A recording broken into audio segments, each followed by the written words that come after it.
Night Wings by Jack Snow. Nerl stood for a moment in the window, looking far down at the moonlit garden, with its nodding, moist blossoms and lichenous, aged trunks. A moth flitted past his shoulder in search of flame. A rush of cool air swept around him, fluttering the window draperies. He was wrapped deep in thought, his mind far away, like an adventurer in strange lands. He stood on the very edge of the open window. Suddenly he felt himself falling, down, down. He closed his eyes to shut out the sight of the earth rushing toward him. A host of lights sped like comet tails across his eyelids. He awaited for the impact. He was still falling, gently now, like an autumn leaf on a full, swelling breeze. Slowly he opened his eyes. The earth was only a few feet below him. He was floating toward it, as gracefully as a feather loosened from the plumage of a bird. Now the tips of his toes touched the glistening, dew-beaded grass blades, and became moist and coolly damp with the crystal drops. And then, just as his toes touched the grass, he felt himself soaring high into the air again, rebounding, as if he were the lightest of airy bubbles. Far above the tops of the tallest trees he rose and floated, on and on. Now, how cool the breeze! How gently it caressed his tired body, as if it would soothe him into rest. The earth lay far below him. He flew gracefully on through the silver darkness. At times he rolled on his back and watched the blue, peaceful heavens flow past him. The twinkling stars nodded as if all were understood between them, and there were no mysteries at all. Again he lay with his face toward the dark, sleeping earth. How sad it looked, and forsaken! The quiet, shell-like houses, the dim, deserted lanes and alleys, the feeble street lamps flickering, the melancholy trees sighing as the flowing wind plied their branches to and fro in a mournful reverie that seemed to whistle a sorrowful accompaniment to its own melody as it swept around corners and rolled up hills and sank into vales. All this Nerl saw as he flew on and on. The flying was no effort, for he was a bit of the merest flotsam on the great soft sea. Once he passed over a town and swept low into the streets. Two men saw him and pointed and opened their mouths as if to shout in wonder, although Nerl heard no sound whatever. Again he circled around the belfry of the old church. The dust of the village lay thick on its stones, and as he swept past, 3 large bats fell from their perches and began swooping in ever-increasing circles as their ribbed wings clicked through the wind like ghastly castanets. He followed the liquid path of a stream whose waters were bathed in moonlight, and leapt over massive stones to leave them dripping in the streams of purest silver. He watched it further on as it hurtled madly over a fall and dashed headlong into the rocks below. He flew low enough to catch the cool spray in his face, and listen to the roar of the water, and glimpse a silver fin leap for an instant from its depths. Further on, the stream widened into a lake, a placid, moonlit, shimmering lake, whose still surface rippled calmly in the breeze, hurried by no rushing currents. Its edges were stagnant and fringed with round lily pads and tall, slim rushes, with forms like young girls, and water moss, and peopled with water insects that scurried like bits of broken light over its deep, grassy surface. From marshes came the voices of the stream animals, the nocturnal birds, the loons sorrowing, and the chants of the devout frogs.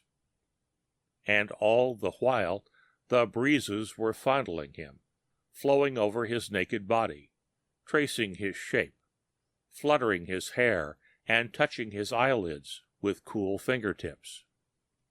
And then the sense of motion seemed to lull and become gradually slighter and slighter, until Nerl seemed almost to be at rest. The heavens grew dim, and the stars receded and glimmered like the minutest pinpoints, far, far away, in a remote background of nothingness. The earth became blackness, and at times all was swallowed up by the blackness, earth, sky, heavens, Nerl, and stars. Nerl lay like a dead, motionless planet midway between the stars and the earth for some minutes. Then, slowly, he opened his eyes. He lay flat on his back in his narrow bed, gazing up at the ceiling. So he had dreamed again. Yes, it was a dream, like those he had had many times before. Oh, the times he had flown! The times he had swung high above the earth in triumphant flight. And still more numerous times his power was limited to short hops, when he must return to the earth, as if for momentum, and fly only at broken intervals. He supposed everyone had dreams of this sort. He had found many accounts of them. King and beggar alike flew at night from the downy softness of velvet couches and the unyielding hardness of beds of stone. And each time Nerl had flown, and he had begun in his childhood, he had thought that surely this time he would remember after he woke how he had done it. But always the mists and fogs of reality arose to obscure the revelation. There remained with him, however, the conviction that flight was as natural, as instinctive, as walking. Tonight he had dreamed more perfectly, more vividly than ever before, and he had awakened while the dream was yet fresh and real. He was wide awake, and he remembered. There was no doubting it. He remembered clearly, perfectly. He was not disturbed nor excited. He was entirely cool and calm. Well, why not? What else had he been expecting, waiting, hoping for? It dawned upon him that the only reason it had ever seemed difficult to fly was that he had not guessed its simplicity. Now he would surprise his friends with his power. He lay staring solemnly and unblinkingly up at the ceiling. For some time he lay motionless, his mind quivering with thought, and then he arose and crept from his bed.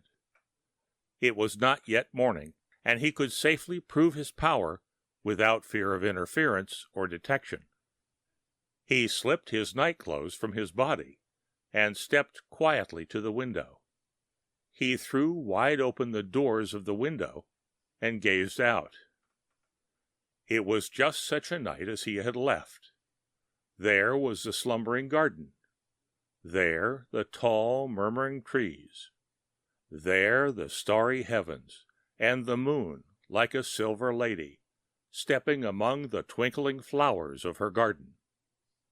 Already the breeze was wrapping itself around his body, filling him with intolerable delight. He stepped from the window. He fell horribly at first, as he had in his dream. He closed his eyes and a myriad tiny balls burst into flaming light. His bare toe touched the grass for an instant, then he soared aloft, high into the heavens. He opened his eyes. Ah, the bliss, the rapture of that flight! The floating in nothing, the contact with nothing, the complete airy lightness, the relaxation of strained muscles, and then the breeze, caressing, soothing, stroking, cool. The faintest rosy glow was in the east, and toward it he was flying. Early in the morning, just after dawn had broken, the old gardener, who had some new rose trees to set out under Nerle's window, found the white, naked body of the sleepwalker lying on the ground beneath the window. It was moist and covered with the dews of the morning, which glistened like a magical cloak threaded with diamonds, and possessed of miraculous power. The end of Night Wings by Jack Snow.